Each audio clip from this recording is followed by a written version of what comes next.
Hello friends, आप सभी का मेरे यूट्यूब चैनल पे स्वागत है। मैं अनुभव ब्लॉग्स लखनऊ। आशा करती हूँ आप सभी स्वस्थ होंगे और राम जी की कृपा आप पर हमेशा बनी रहे। ऐसे में भगवान से विनती करती हूँ। तो जैसे कि गर्मी स्वास्थ्य के ऊपर कुछ बोलना चाहूँगी कि गर्मी ने रिकॉर्ड तोड़ कर दिया है। 2-3 दिन से बहुत ज़्यादा ही है। यहाँ दिल्ली का टेम्परेचर तो 46, 45, 47 ऐसे हो रहा है। कहीं कहीं 50 भी पहुँच गया है। तो गर्मी को ध्यान में रखते हुए अपनी सेहत पर ध्यान देते हुए ज़्यादा लिक्विड पीजिए और ज़रूरत पड़ने पर ही घर से बाहर निकलिए। समर वेकेशंस आ चुकी हैं तो अभी थोड़े कुछ दिन तक 10-15 दिन तक आप कहीं बच्चों को लेकर बाहर घूमने या घुमाने ना जाएं। थोड़ा सा वेट करिए, थोड़ा मौसम जब सही हो जाए तब जाएं, क्योंकि ये जो भीषण गर्मी हो रही है इसमें बीमार होने का बहुत ज़्यादा ही चांसेस है। तो हम अपनी चर्चा की तरफ चलेंगे। चर्चा का विषय आज हमारा है कि सुनने में आया है या मैंने पढ़ा भी देखा भी है मैंने कि जापान के जो बच्चे हैं वो हमारे यहाँ से ज़्यादा टैलेंटेड, ज़्यादा एक्टिव पाए गए हैं। ऐसा क्यों है?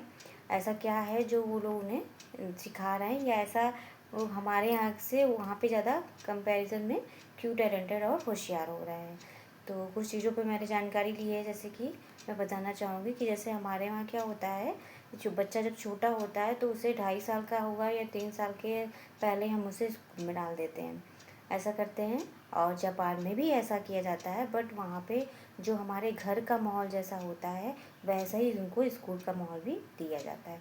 उन्हें ये सिखाया जाता है कि हमें समाज में या हमें परिवार में या अपने बड़ों से कैसे बात करनी चाहिए। ये सामाजिक चीज़ें वहाँ पे उन्हें सिखाई जाती है। पढ़ाई का ज़्यादा उन पर प्रेशर उनकी उस एज पे नहीं दिया जाता है। उन्हें कैसे बात करना है, कैसे चलना है, अपना काम खुद कैसे करना है, ये सारी शिक्षाएं उन्हें दी जाती हैं। और फ़ोन बिल्कुल भी उन्हें यूज़ करने के लिए नहीं कहा जाता है। अच्छी चीज़ें सिखाई जाती हैं, जैसे कि हमारे यहाँ स्कूल में क्या होता है, अगर हमारा बच्चा 2 मिनट 5 मिनट लेट हो गया तो या तो गेट बंद हो जाता है, हमें रिटर्न होना पड़ता है, या लेट हो गया तो हमें क्या करना पड़ता है, हमें या तो फ़ाइन देना पड़ता है स्कूल में बच्चों के लिए। बट जापान में ऐसा कुछ भी नहीं है। अगर आपका बच्चा 10 मिनट 2 मिनट लेट हो गया है तो बच्चे को 7 दिन तक पनिश किया जाएगा। उससे घर की स्कूल की टेबल साफ़ वगैरह ये सब सफाई वगैरह कराई जाएंगी, उसे पनिश किया जाएगा। तो ये पनिश करने का सबसे बड़ा रीज़न ये होता है कि जो काम है वो उसे सीखने को मिलेगा। छोटा बच्चा जब हमारा तैयार होता है तो क्या 2-2.5 साल का बच्चा, उसको अगर लेसन जूता पहन रहा होता है तो हम क्या कहते हैं, ला बेटा मैं कर दूँ, जल्दी से करके 2 मिनट में हम उसको रेडी कर देते हैं। लेकिन जापान में ऐसा नहीं किया जाता है। जापान में जो हम काम 2 मिनट के अंदर झटपट कर देते हैं, जापान में वो 2 मिनट उस बच्चे को दिए जाते हैं, जो वो अभ्यास की तरफ उसे ले जाते हैं। उसे वक्त दिया जाता है सीखने के लिए कि 2 मिनट जब उसको मिलेंगे, रोज़ 2 मिनट उसको ऐसा टेस्ट उसका होगा तो अ, उसको बांधना आ जाएगा।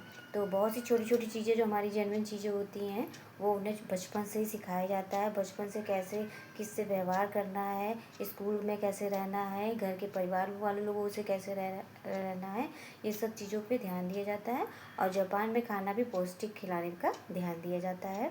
और जैसे कि स्कूल में भी जैसे साफ़ सफाई या क्लासरूम अच्छे से व्यवस्थित करना, ये सब भी छोटे से ही बच्चों को सिखाया जाता है। वहाँ पे कोई बाहर से कोई एनवरी या कोई भी वर्क करने वाला सफाई करने वाला स्वीपर वगैरह नहीं रखा जाता है। टीचर्स भी उन बच्चों के साथ मिलकर अपने क्लास की, अपने स्कूल की सफाई करते हैं।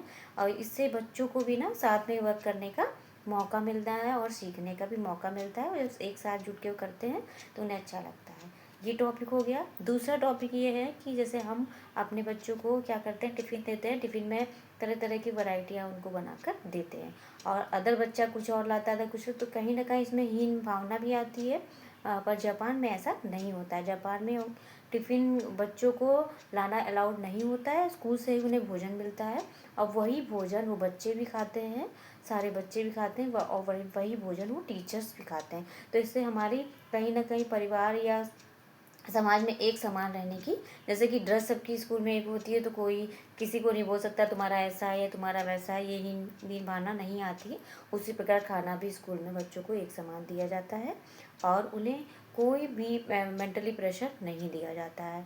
10 साल तक बच्चों के जापान में कोई भी एग्ज़ाम्स वगैरह नहीं होते हैं, ये किसी परीक्षा में नहीं लिए जाते हैं। उन्हें थोड़ा किताबी ज्ञान के अलावा ज़्यादा समाज और अपना काम खुद करने का भी उन्हें सिखाया जाता है कि, और जैसे कि उन्हें ये भी बताया जाता है कि घर में जैसे कि हम भी उन पर ध्यान दें। अगर बच्चों पे छोटा है तो क्या हुआ, बचपन से ही कहते हैं ना, नींव मजबूत होगी तभी आगे घर अच्छा बनेगा। उसी तरह हम नींव से ही बच्चे का केयर करना हमें चाहिए, केयर भी करना चाहिए और ध्यान भी देना चाहिए कि बच्चा हमारा क्या कर रहा है क्या नहीं। जैसे कि अब इस समय छुट्टियां आ गई, समर वेकेशन से छोटे बड़े बच्चे इंसान के सभी घर में रहते हैं, तो हम ज़्यादा से ज़्यादा ये काम उनके साथ टाइम स्पेंड बच्चों के साथ कर सकते हैं। और जैसे यहाँ पे हमारे यूपी में क्या होता है कि मतलब बच्चे जो है ना, अगर कोई शरारती करते हैं तो हम उसको बच के गुस्सा से डांट देते हैं, चिल्ला देते हैं, बच्चा भी चौंक जाता है और वो जो कर रहा होता है वो भी डिस्टर्ब हो जाता है, ऐसा होता है। पर जापान में ऐसा नहीं होता है। अगर बच्चा किसी टेंशन में है, या बच्चा कुछ सोच रहा है या बच्चा कुछ गलत कर रहा है तो उससे पूछा जाता है कि आपने ऐसा क्यों किया, क्या हुआ, आप इतना परेशान क्यों हो। ये सब चीज़ों का जापान में बहुत ही ध्यान दिया जाता है। यही कुछ कारण है जिनकी वजह से बच्चे जापान में बहुत ज़्यादा इंटेलिजेंट और बहुत ज़्यादा होशियार पाए गए। मेहनती भी उन्हें बनाया जाता है, उन्हें अपने काम खुद करने के लिए बोला जाता है। जैसे कि हमारे इधर है कि माँ जो है ना, अगर बच्चे को, छोटे बच्चे को काम करते देख ले, कुछ कर ले, तो नहीं हमारा बच्चा नहीं करेगा या हम उसको कर देंगे, ऐसा करती। बट जापान में ऐसा नहीं है। अगर उन्हें वर्क करने को दिया गया है तो उन्हें वो करना ही है। उन्हें ऐसा सिखाया जाता है काम करने के लिए कि ये ऐसा करेंगे तो ये इनके भविष्य के लिए अच्छा है और आगे वो सीख जाएंगे। तो जैसे वो समाज में स्कूल में रहते हैं, उसी तरह उन्हें घर में भी रखा जाता है। तो उनका दिमाग और उनका सब बहुत ही इंटेलिजेंट हो जाते हैं और वो हर छोटी सी उम्र में ही अपना काम करने के लिए हो जाते हैं। जैसे घर में खाना खाया तो थाली उनको सिंक में ढकने जाना है। हम छोटे बच्चों को क्या करते हैं, खुद अपने हाथ से खिलाते हैं। बट जापान में ऐसा नहीं किया जाता है। बच्चे को खुद खिलाया जाएगा, लेकिन उनको खुद से खाने की भी प्रैक्टिस की जाती है। तो बहुत सी चीज़ें क्या सही है क्या गलत है, जापान में बहुत छोटी उम्र में बच्चों को सिखाया जाता है। जब छोटी उम्र से सिखाने लगते हैं तो बड़े होकर बच्चे हमारे बहुत ही होशियार बन जाते हैं।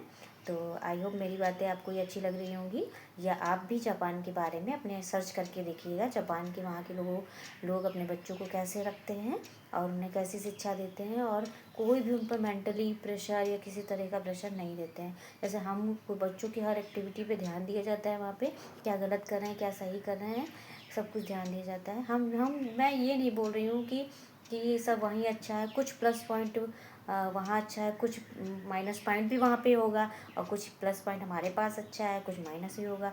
तो हम माइनस को किनारे करते हुए जो हमें कहीं से प्लस मिल रहा है, तो हम प्लस तो अपने जीवन में गेन कर सकते हैं ना।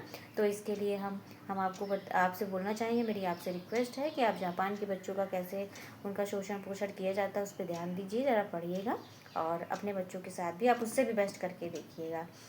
छोटे बच्चों पे आप इरिटेट ना हो, ना गुस्सा ना दिलाएं, उनसे हर एक बात प्यार से कराई जाए, चाहे वो कुछ भी कर रहे हो, कितना भी गलत कर रहे हो, कुछ भी किया हो, क्योंकि हर गलत करने से ही सही होता है। और बच्चे है ना, बच्चे तो गलत करेंगे फिर सही भी उसको करेंगे, लेकिन उनको जब दिलाया जाएगा कि ये गलत है या ये सही है, तो वो उसको करेंगे। तो मैंने जापान के बारे में काफ़ी कुछ पढ़ा है, मुझे बहुत ही अच्छा लगा है। वहाँ पे हर हर जगह का अपना अपना ढंग होता है रहने का, अपनी अपनी प्रक्रिया होती है। बट जहाँ से हमें कुछ प्लस पॉइंट मिल रहा है सीखने के लिए, तो हमें वो सीखना चाहिए और उस पर हमें गौर भी करनी चाहिए, और हमें उनको अपने बच्चों पे बोलना भी चाहिए कि उनको ऐसा करना चाहिए, उन पे हमें वो चीज़ें फॉलो भी करनी चाहिए। तो आई होप मेरा वीडियो आपको अच्छा लग रहा होगा। ज़्यादा से ज़्यादा वीडियो को शेयर करिएगा, और अगर मेरी कुछ बातें आपको अच्छी लगी हों या आप उन्हें फॉलो करना चाहें तो अपने बच्चों पे फॉलो करिएगा। मिलती हूँ नेक्स्ट वीडियो के साथ। धन्यवाद।